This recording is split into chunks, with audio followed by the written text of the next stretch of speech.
thunderstorm warning for southwestern Atlantic County in southern New Jersey, north central Cape May County in southern New Jersey, Cumberland County in southern New Jersey. This includes the cities of Vineland, Millville, until 7:30 p.m. At 6:31 p.m., National Weather Service Doppler radar indicated a line of severe thunderstorms capable of producing quarter-size hail and damaging winds in excess of 60 miles per hour.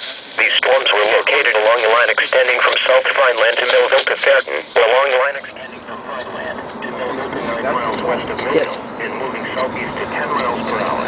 Severe thunderstorms will be near South Vineland and Millville around 6:45 p.m., Vineland and Cedarville around 6:50 p.m., Newport around 7 p.m., Laurel Lake around 7:15 p.m., Dividing Creek and Cumberland around 7:25 p.m., Port Elizabeth and Briggsboro around 7:30 p.m. This is a dangerous storm. If you are in its path, prepare immediately for damaging winds, large hail, and deadly cloud-to-ground lightning.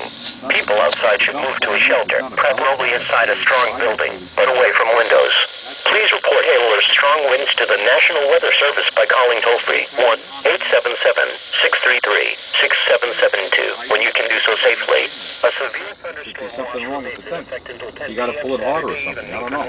That thing that goes like that. Eastern Pennsylvania. Repeating, a severe thunderstorm warning has been issued until 7:30 p.m. for the following counties in New Jersey, Atlantic, Cape May, and Cumberland.